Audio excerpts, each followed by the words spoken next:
ওনাকে আমরা চাই না, আমরা উন্মুক্ত করে দেন। যে কোনো মূল্যে আমরা তোফায়েল খানকে ইনশাআল্লাহ বিজয়ের দ্বার প্রান্তে নিয়ে পৌঁছে দেবো ইনশাআল্লাহ।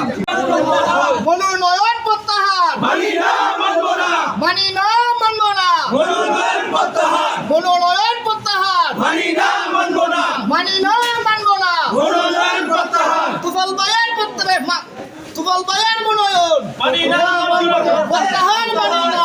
হার মানি না।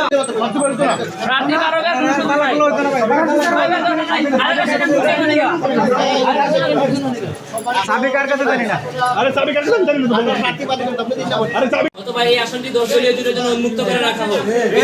আমরা জানতে পারছি যে এখান থেকে তোফায়েল আহমেদ খানকে প্রত্যাহারের জন্য বলা হচ্ছে এবং এমন একজনকে প্রার্থী দেওয়া হচ্ছে যার জেলা কমিটি, উপজেলা কমিটি এমন জনসম্পৃক্ততা নাই। এমন কোন প্রার্থীকে আমরা 10 দল থেকে প্রত্যাশা করি না।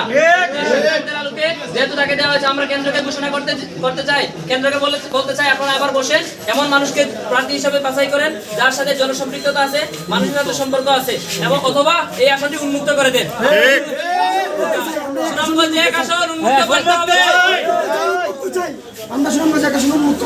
আরেকটা বিষয়, আমরা আরেকটা জিনিস চাই, 10 দলের সুনামগঞ্জ জেলার যারা দায়িত্বশীল আছে সবাই এসে আমাদের সেন্টারে বসে সবাই হিসাব করুক যে এক আসনে কার জনপ্রিয়তা বেশি, যার জনপ্রিয়তা বেশি আমরা তাদেরকে সমর্থন করব। 10 দলে জোট করছে যাতে 90 ফ্যাসিস্টদের হাত থেকে আমাদের এই দেশটাকে রক্ষা করতে পারে, একটা আসনে যাতে না জুটতে পারে সেই জন্য জোট করা হয়েছে। 10 দলের যারা জেলা নেতৃবৃন্দ আছে তারা এসে বসুক, নিজেদের অবস্থান পরিষ্কার করুক। যদি 10 দলের মাইনে নেয়, 10 দলের যদি 6 দলে মাইনে নেয়, তাহলে আমরা ইনশাআল্লাহ মাইনে নিব। ঠিক আছে?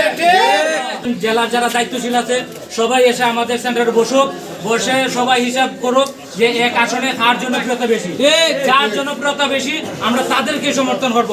10 দলে জোট করছে যাতে 90 ফ্যাসিস্টদের হাত থেকে আমাদের এই দেশটাকে রক্ষা করতে পারে, একটা আসনে যাতে না জুটতে পারে সেই জন্য জোট করা হয়েছে।